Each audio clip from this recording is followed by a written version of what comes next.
Thank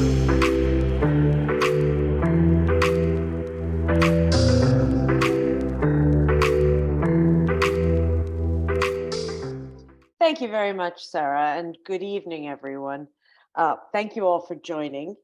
For full disclosure, I need to acknowledge that I am a practitioner and not a theologian, and that most of what is in this evening's talk was actually based on an article I wrote in January of 2022 for Crucible, which is a journal of Christian social ethics.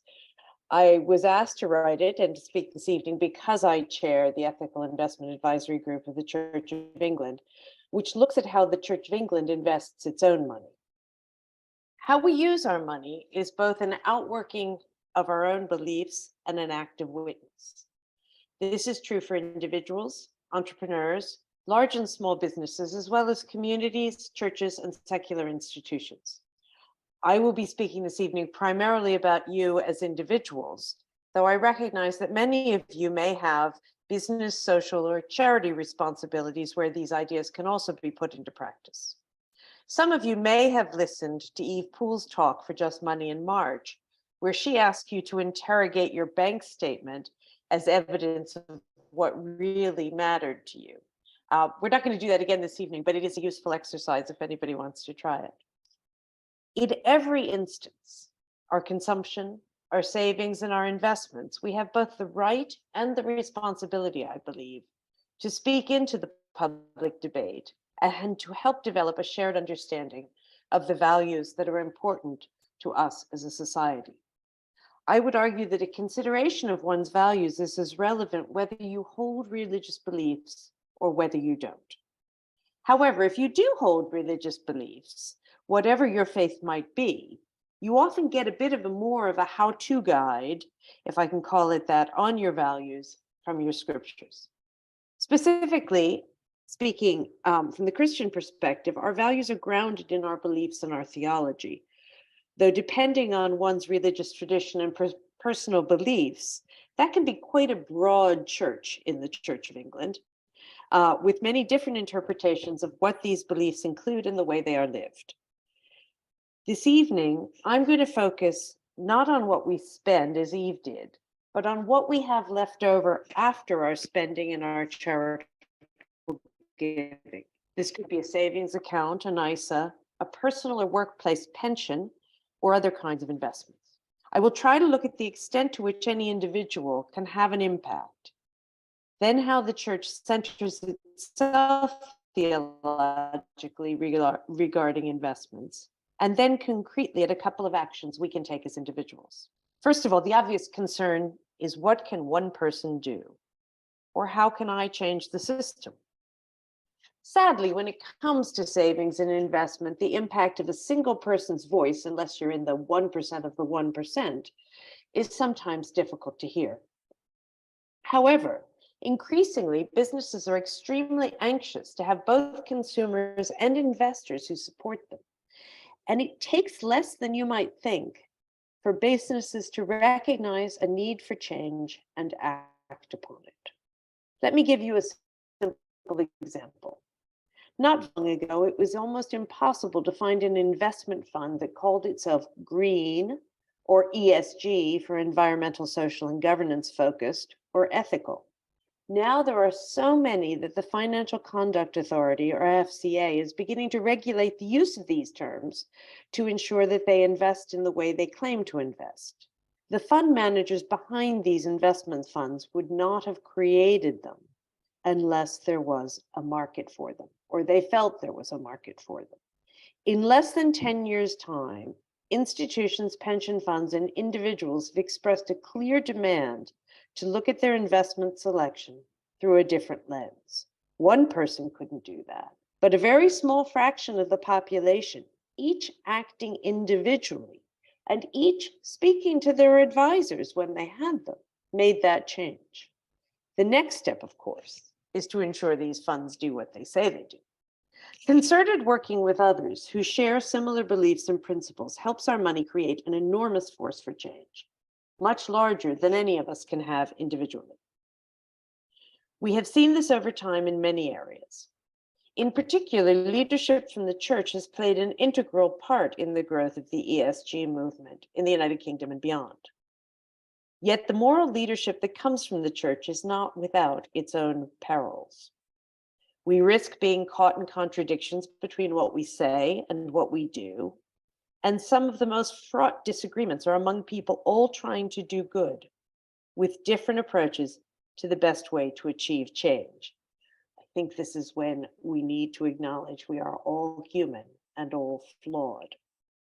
Remember, if you will, the fuss over Wonga, when the Archbishop of Canterbury spoke out about it many years ago, only to find out that the church owned shares.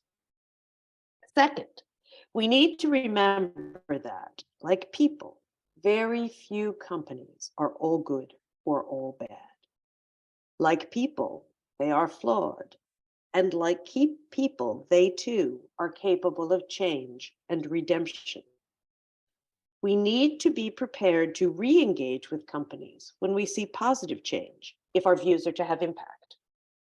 Third, there may be a strong difference between what an individual believes is a right action and what the institutional church does. Most recently, this has been manifested in the climate change debate, where some church members took exception to the church's national investment bodies, notably the church commissioners, still owning some oil and gas shares. This is worth a bit more attention. There are at least two reasons for this difference. First and most obvious is that the influence wielded by an institutional investor is more significant than that of an individual shareholder acting alone. An individual investor, recognizing he or she alone will have little voice at a shareholders meeting, may opt for unitized investments where the manager's views align with that of the investor, or may feel divestment makes the most sense.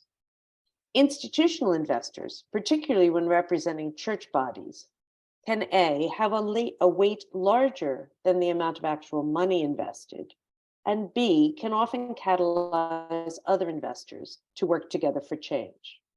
At some level, as they used to say about lotteries, you have to be in it to win it. Selling your shares makes a statement once, and if enough people do that over time, it can have a significant impact. But it only makes an impact once, because if you have no shares, you have no say. For institutional shareholders, it may make sense to continue to hold some shares in companies where transformation is desired in order to continue to press for positive change. At the Church of England, our investing staff have engagement policies around key issues, selling only when engagement does not have the desired result over time, or where companies have become or are entirely unreceptive to our views. Coalitions of investors who are of a similar view can be even more powerful. And increasingly, the institutional community is full of a shifting world of coalitions from issue to issue, which have been extremely effective on issues from climate change and modern slavery to executive remuneration. My second reason is a little tougher to argue, but bear with me. It is that if we consider the parable of the talents, and for those of you who want to look it up, it is Matthew 25:14-30, each of these bodies is expected to produce a return on its money to fulfill its purposes and enable the church to function. This is not an ends justifies the means argument, but it does require us to remain cognizant that we need to find ethical ways for our funds to earn a return in order to best serve God's purpose in this world. The church, more broadly speaking, has myriad ways of engaging. There are grassroots campaigns on social issues such as refugee policy and providing homes for refugees. The Green Church movement is helping churches around the world make their churches more environmentally friendly and helping to raise awareness of key climate change issues. In addition, the moral authority of church leaders can be powerful, whether it is one of the archbishops, the bishops in the House of Lords speaking for children, or on the impact of technology. Now, let's turn to how we think about what matters to us in our own investments. The Ethical Investment Advisory Group, which I'm going to just start calling the EIAG because that name is way too long, is charged with advising the national investing bodies, or NIBs, a particularly amusing name to me, of the Church of England on issues of ethics and investing. The so-called NIBs include the Church Commissioners, the Pensions Board, and a third fund called the CBF. Together, those hold about £15 billion in funds. Not huge, but not small, and bigger than the chunk of change any of us hold. The place that the EIAG always turns to first are the principles of Christian theology. As Christians, we believe human beings are made in the image of God, and in Jesus Christ are called to know God and to participate in the divine life. All of the EIAG's advice seeks to draw out what made in the image of God means. And it does that through 4 theological principles and a 5th clear teaching. We believe first, we are called to flourish as persons. That is, we are given freedom in order that we can flourish, even if we sometimes use our freedom to do evil. We are given irredeemable dignity, which must be protected and should not be threatened or undermined. Second, we are called to flourish in relationship. People are naturally social beings. Whatever enhances their relationships will enable them to flourish. Whatever harms their relationships or causes hatred or division will inevitably diminish them. This means that we are also called to help communities grow and flourish. Third, we are called to stand with the marginalized. Throughout the Bible, there is a consistent refrain that God has a special concern for those who are vulnerable or excluded from society, and all of us have a duty to stand with those who suffer from all abuses of power. Fourth, we are called to serve the common good. Society and the individual organizations that make it up are to serve community and not their own private good. When this fails, it is the responsibility of other bodies, including the government, to ensure they do. And last of all, the Bible calls us very clearly to be stewards of God's creation. The citation is the first chapter of Genesis, verses 26 to 28. This gives us a responsibility to care for the earth and for all who dwell upon it, within its waters, as well as its plant life.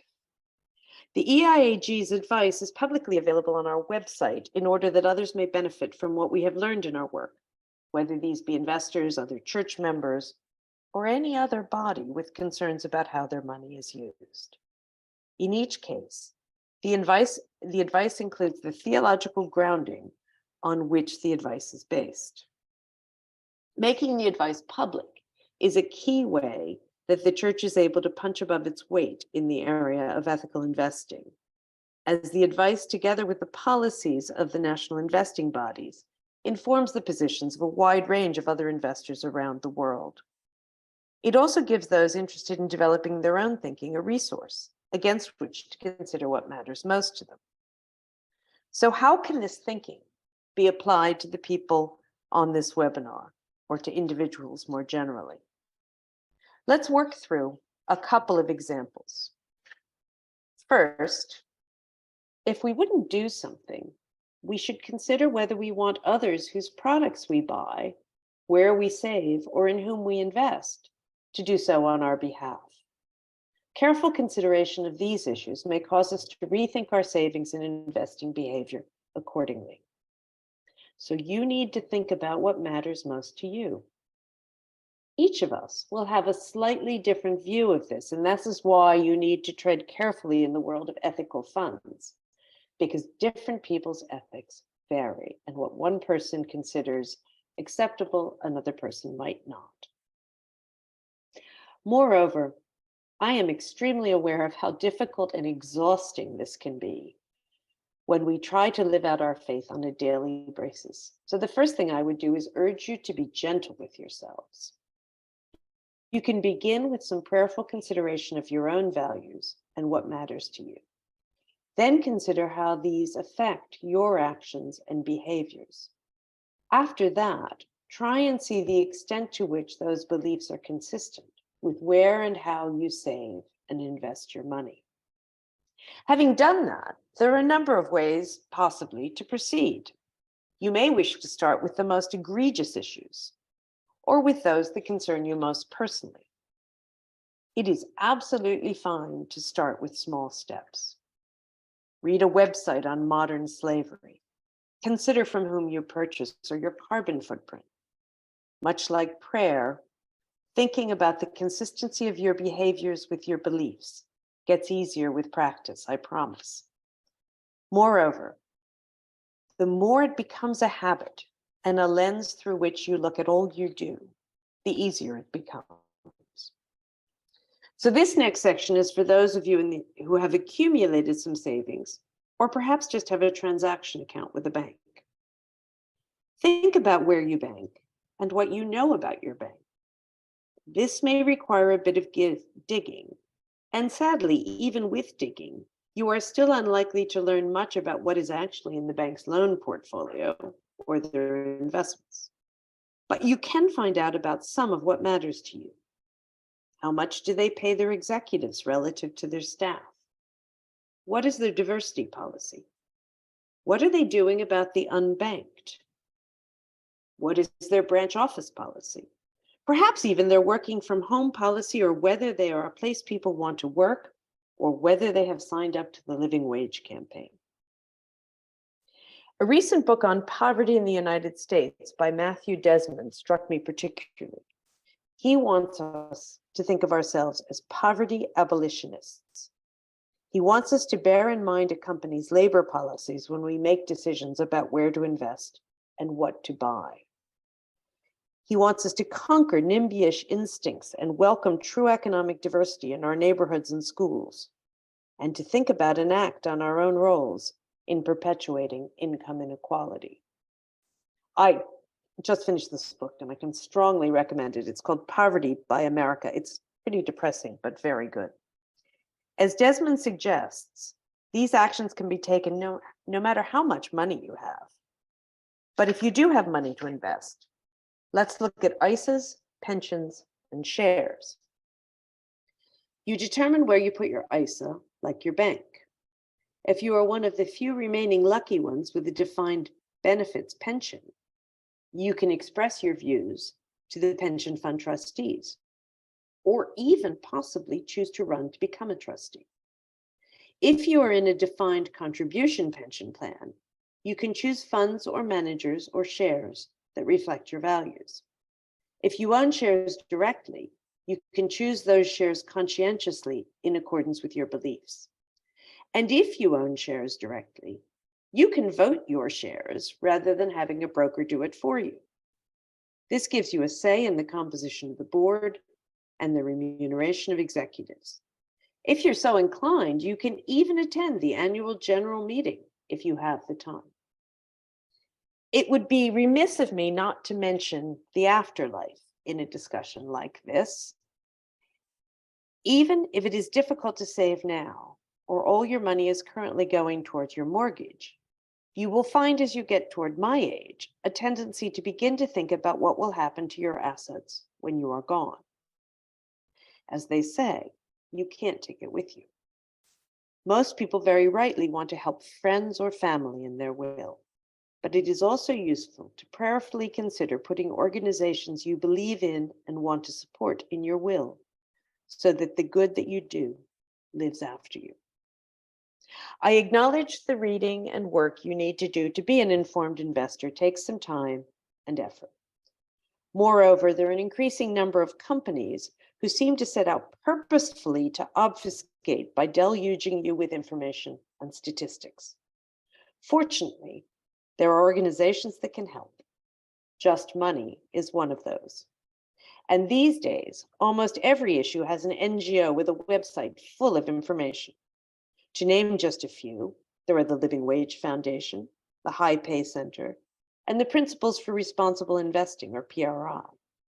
And to make a last plug for my own again, for those of you who want to see what one Christian organization is doing and their rationale for it, The website of the EIAG gives advice on a number of topics around issue-based investing that you might find useful.